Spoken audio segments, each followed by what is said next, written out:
Join me now in welcoming the Over-the-Rhine Steel Drum Bands.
It's just for a documentary. A documentary. What is it? Life in the Ghetto? No. Over-the-Rhine Steel Drum Band.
Contact with a steel drum or pan here in the United States, but ultimately that led me to try to get some lessons I got from a Trinidadian.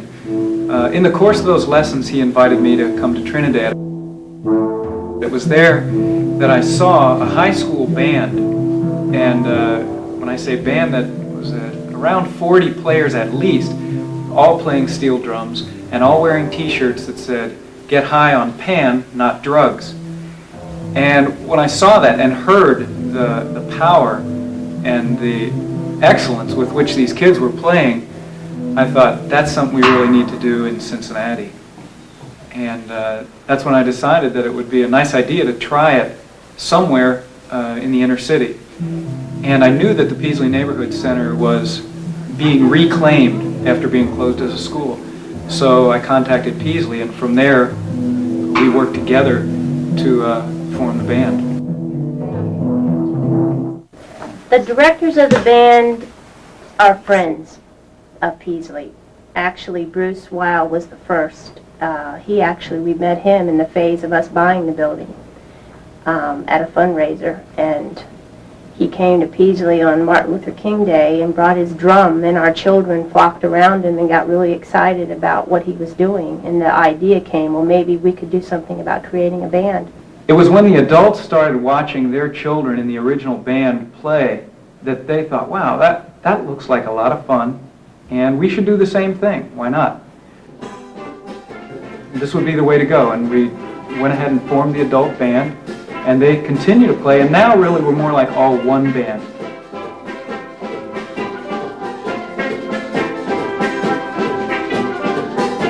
There are a number of families, really, that are part of the Over-the-Rhine Steel Drum Band. It's really nice to have extra adults around, for one thing. And secondly, it's nice to see multi-generational activity within the same family.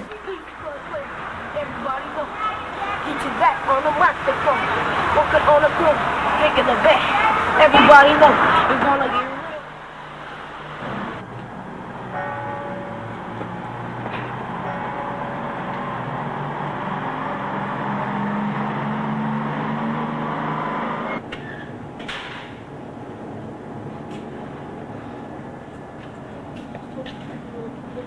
Andrew Heider has been playing with the group now for 4 years. Very important member of the band. Who's the worst painter now? His father, although he didn't join the adult steel band, has entered our piano program and is a very, very diligent student. Practices sometimes more than once a day. My favorite song is Hungarian Rhapsody by Franz Liszt. It's fast and I play it on the bass, which has 4 drums, so I move around a lot. It's one of my most athletic pieces. He's a carbon copy of his dad, because his dad's a musician also. And plus it keeps him out of trouble.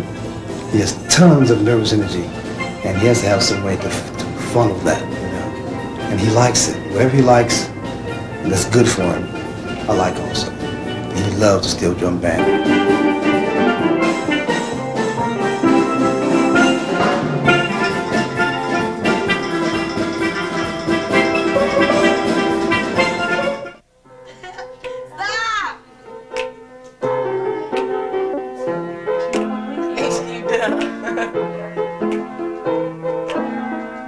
The McBrides are particularly interesting for a couple reasons. Sonya joined through the little exhibit I gave at their church. A year later, her little sister Erica joined, and shortly thereafter, their mother joined. In fact, she's the founder of the adult band. If you meet anyone in the band, you will see me first, because he had a big mouth, big head. I have a big head, but you know, that's just how it is. I just play like a little of this. Tell me what's up. Hey.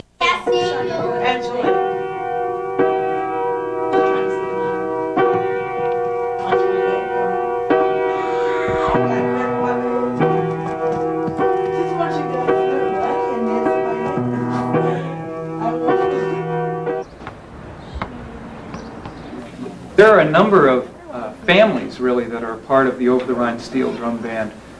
One is the Berrys. That's Amelia, Joe, Rebekah. Now, they have since moved to Frankfort, Kentucky, but they had been with the band so long that they still returned for concerts. I really wanted to get in, but you couldn't join until you were 10, and then finally Bruce let me come into the band when I was 9. So I was the first person under 10 in the band.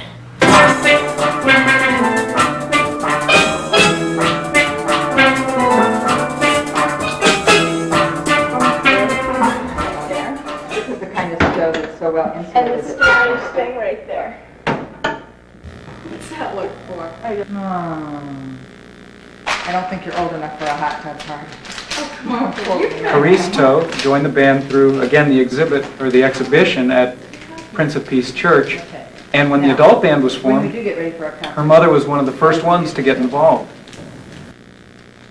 I'm upstairs getting dressed at the last minute. You're ahead of time, yelling, Karis! The band for me is a real lifesaver. I can beat on something, and yet what comes back is music. The band is a real teamwork thing, too, between old and young. We need to work together to make the music work. Working in the band has given my daughter and myself a closer relationship. I think it's good for her to know she can do things better than I can do. I'm serious. I looked all through all the... Come on! Where's my bench? Here. Thank you. We can put them on once we get there.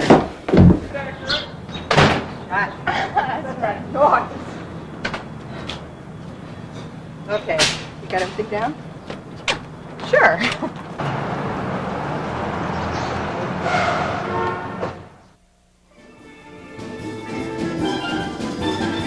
The steel band is a good experience for the kids because they get to perform and sometimes compose music and play it at a huge variety of different areas. We played at schools, art centers, outdoor festivals.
Over-the-Rhine is 1 square mile of 3- and 4-story tenement buildings, both of Appalachian and African American heritage, and the majority of our people are renters and at the bottom of the economic scale.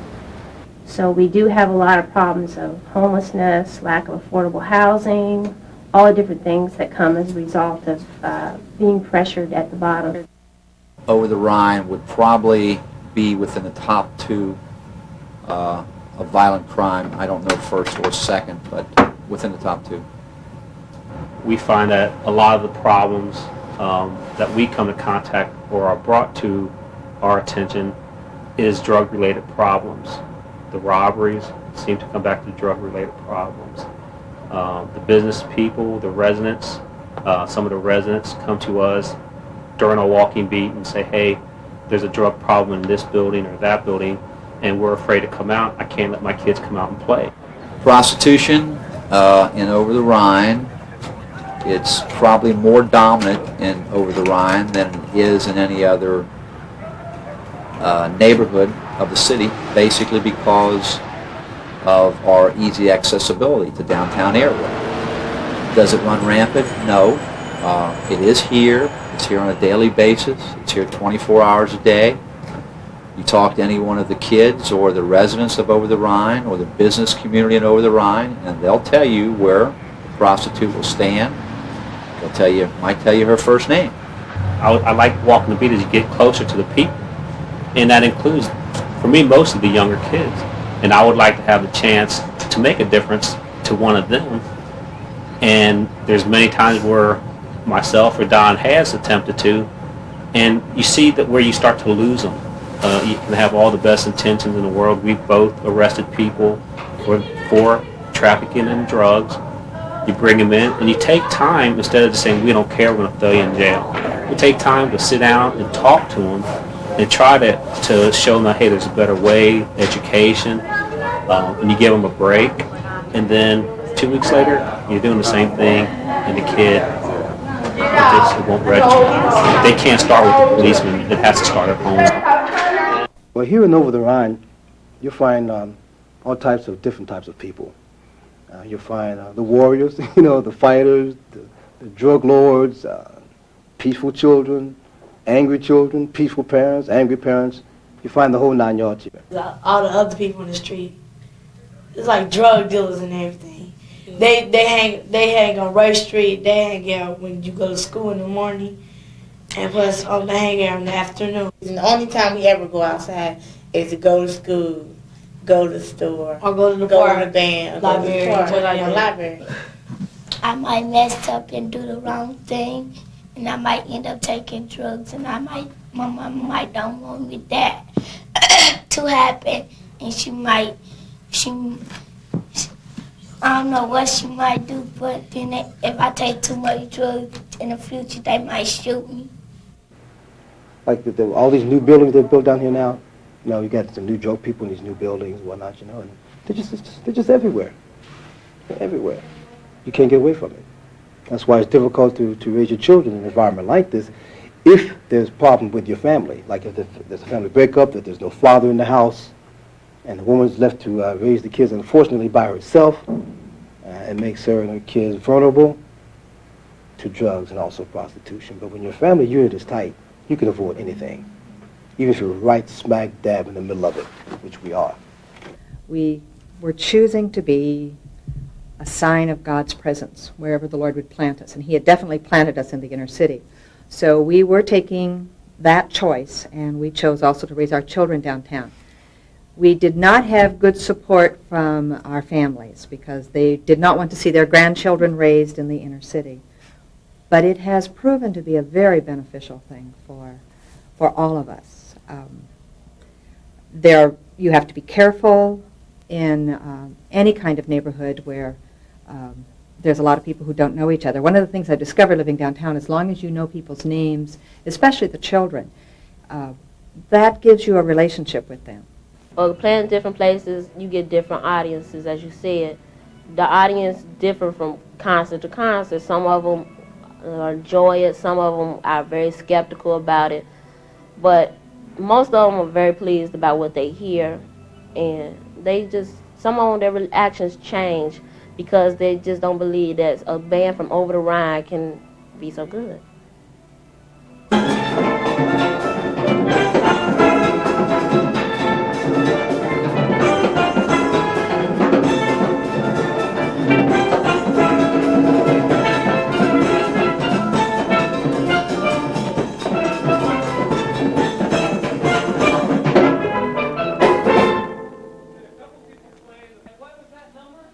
And I think the band has been an opportunity where people come together and bond as a family, really.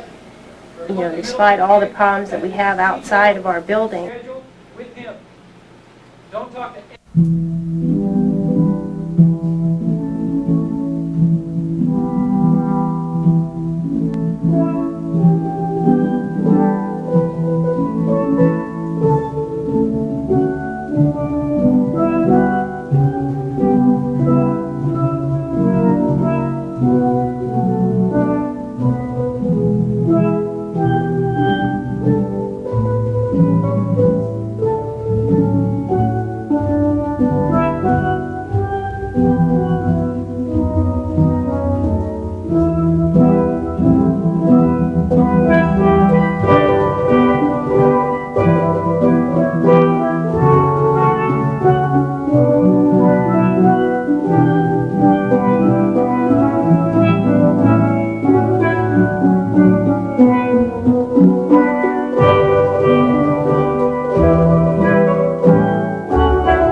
By 1945-46, it was known all over the Caribbean that you can get pitches out of a tin can.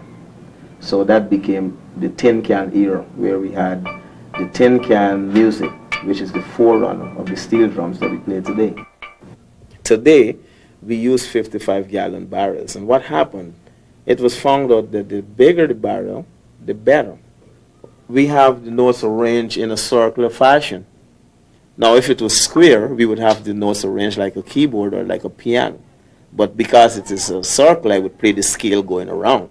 So we have a surface, and on that surface, I carve out with a little punch or a little nail punch or something. I would carve out a specific size, this big, and that would be my C.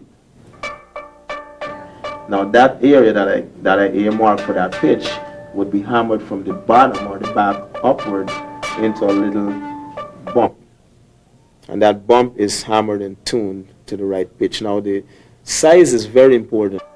If you have that size right, you bang it up and it gets into tune right away, instantly. The larger sections would give you the lower pitch, and the smaller sections would give you a higher pitch. Now this is a little propane torch that I use when I'm tuning. And what happens, the notes are pretty much set into place. And for me to move them, it's not very easy. Now I try to move them with a hammer. I use a hammer and I bang it. Now I put the torch on and heat that section up, and it becomes very soft. And then what I do, I put it in place and then cool it off with a piece of cloth, and then it's back into the position that it's supposed to be. The steel drums are divided into sections just like a string orchestra. We have a force pan, as we call it, or the lead drum, which is just like the force violin. Then we have a second pan, or a double second as we call it, and it's like a second violin. Then we have what we call the baritone pan, which is just like a viola. Then we have the cellos, we have the basses. Steel drums are very much related to the pipe piping. People hear steel drums and they just love it right away.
The Peaslee Neighborhood Center was created when the women were successful in our community of buying this building after the school board, we felt, unjustly closed it down. And we said that we wanted this building to be used for neighborhood purposes, and we weren't about to give up the building to any other interest other than our own. And so the dream started happening in terms of wanting to have programming that would serve both children and adults in our neighborhood. It was a big effort to do that because us women, we had to organize a big fundraising campaign to buy this building for $240,000. Peaslee Neighborhood Center, may I help you? This is Bonnie.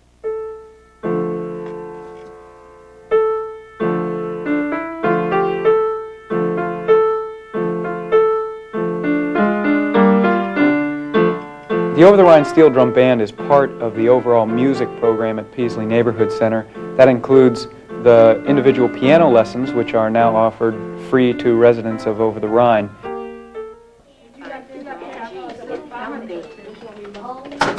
Outside of our music program, we also have the homework room, and that is really a critical part of Peaslee because the children from the neighborhood need a place, first of all, to go after school where they can be safe and feel that they have some adult supervision, and secondly, where they can get the help with their homework.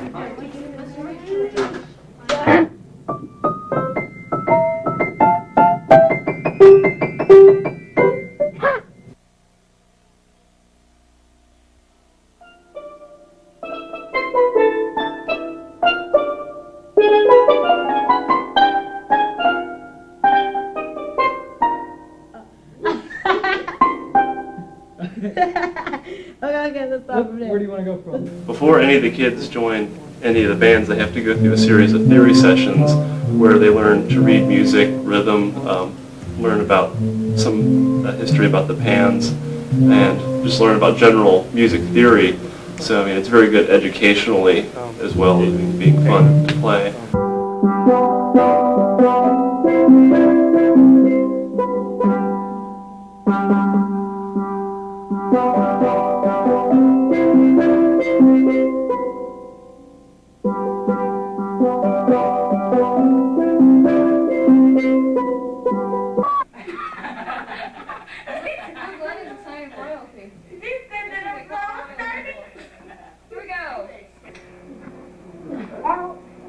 Remember when we talked a couple weeks ago about being supportive of each other?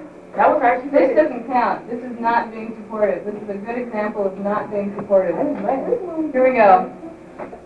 Okay, up. There have been more times than I can count where I just didn't even want to come back after a bad day of rehearsal. It seems like there's a real group phenomenon that happens here where if one person is having a bad day, it spreads real quickly. And it seems like we all have a bad day together then, and those days are real frustrating. You can't just come in and be just a musician and play drums. I mean, you have to deal with the many different personalities of the kids in this band. Not only deal with them as an instructor, but also on a personal level. I mean, every kid has a different way of working. You have to deal with them individually. Being a director here isn't always easy. When you're dealing with kids this age, adolescent kids, there are behavior problems. They do act up in rehearsal, and we end up having to yell at them occasionally. These kids can drive you up the wall. It feels like they're not paying any attention. They can drive you up the wall, yet I know they're not doing it to be mean. They just have all this energy bursting out of them. The band's a good place to put it. Sometimes you think, come on, get with it a little bit more, but then when they start to play, they've got it.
The oldest member in the band, or some of the young people would help us with the music. When I grow up, hopefully I want to be a musician. I'll like go to maybe to the Caribbean islands and play in Panorama with the other steel bands. We got kicked out because we always talking back, and when we have to come and practice, then they just start going around mess with everybody else. So they gave us a whole lot of chances. So they just really got tired of it and just kicked us out.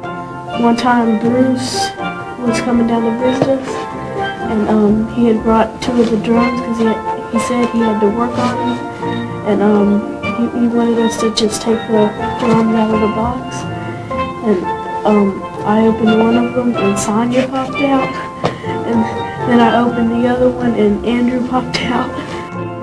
And one day I want to build up enough law background that I can become like mayor and build all the way up to becoming the president of the United States.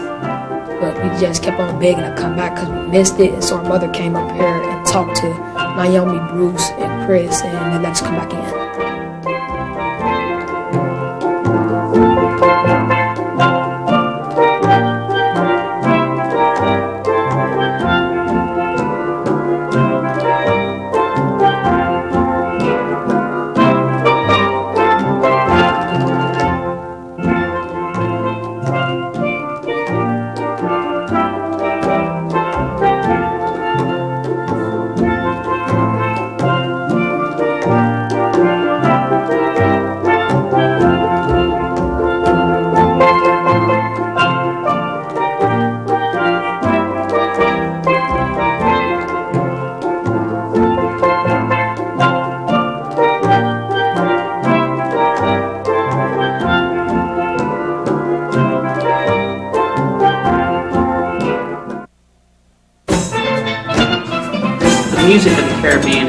evolved from both African roots and Spanish roots, in which a lot of the notes and the chords that you hear tend to be of Spanish derivation, and the rhythms and drum accompaniment, as well as other various forms of accompaniment, such as, you know, things called palitos or cowbells or claves, stuff like that, are of African origin.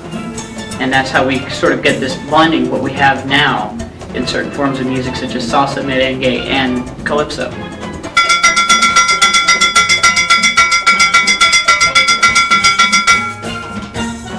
This is actually a brake drum off of a 77 Dodge van owned by Joe Perea, one of our directors.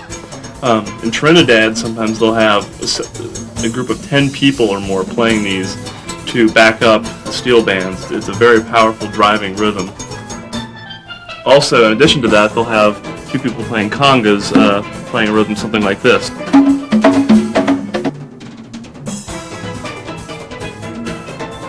The Hispanic community is very complex. Hispanics, you know, from northern New Mexico, where my family's from, are quite different from Hispanics living in California even, or Texas, and especially Hispanics that are living, you know, Cuba and Puerto Rico. So the culture is complex, but I think growing up around Spanish radio stations and all that, I've heard this sort of rhythmic music a lot, and I have a certain affection, a real sort of fondness for it that's really drawn me to this.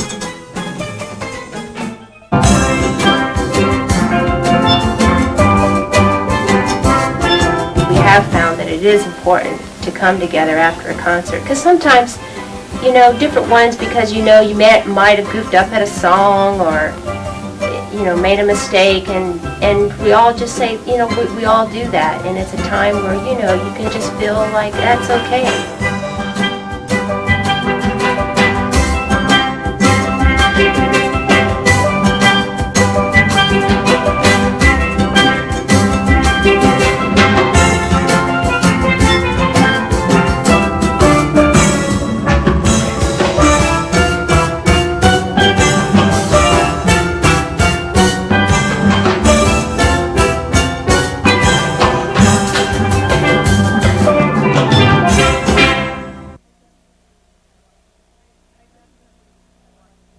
I definitely, when I walked to school in the West End, I had a certain route I followed.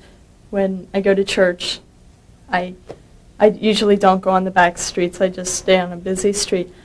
And I've noticed that when I'm walking down the street, I constantly have this thing in the back of my head, but I don't really realize it.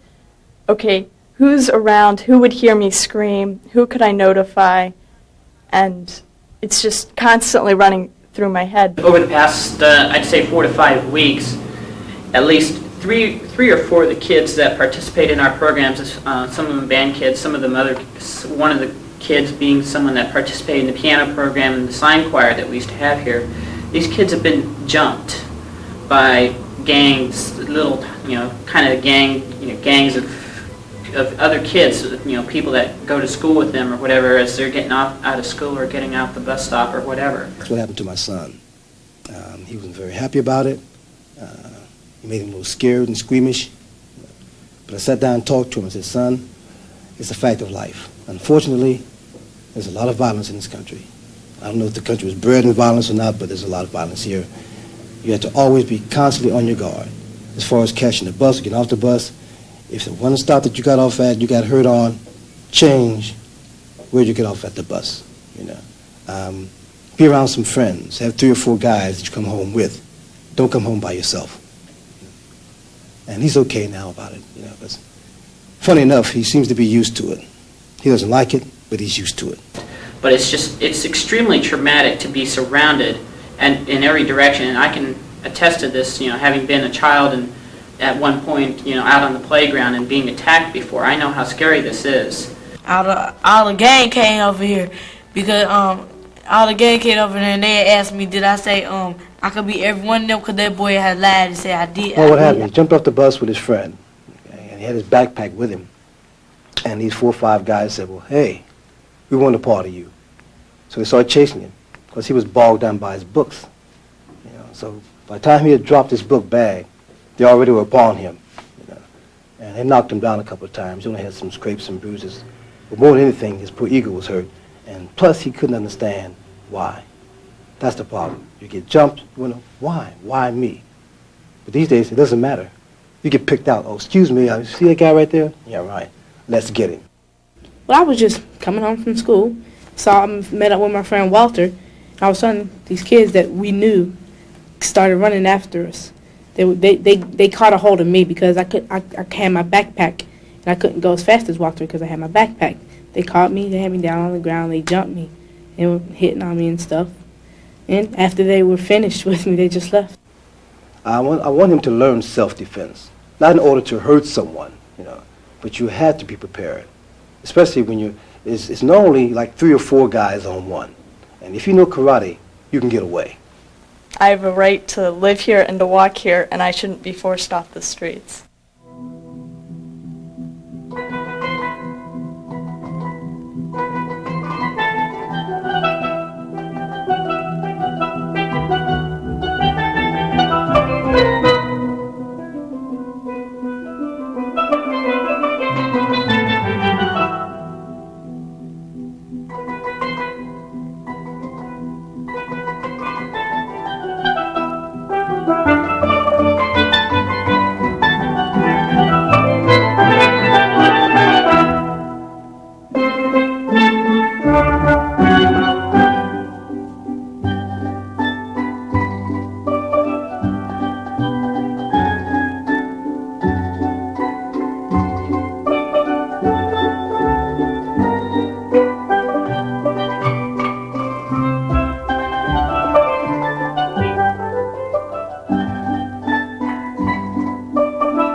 I don't think that the Over-the-Rhine Steel Drum Band, in and of itself, is going to save the world.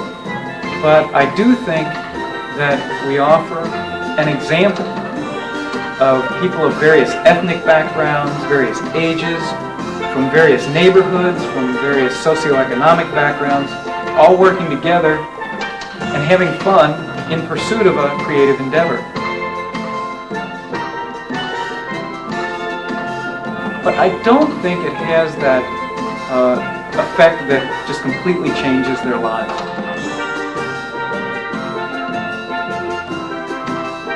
I want people to know and to realize that not to give us tokenism because we're the Over-the-Rhine children or the poor children down here doing something, that we're capable of being real talented, skilled human beings, and to come and be a part of what we have to offer. It's a chance, too, for us to give.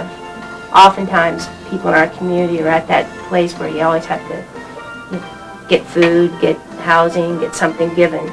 But this is a chance where we can share our abilities and talents out there.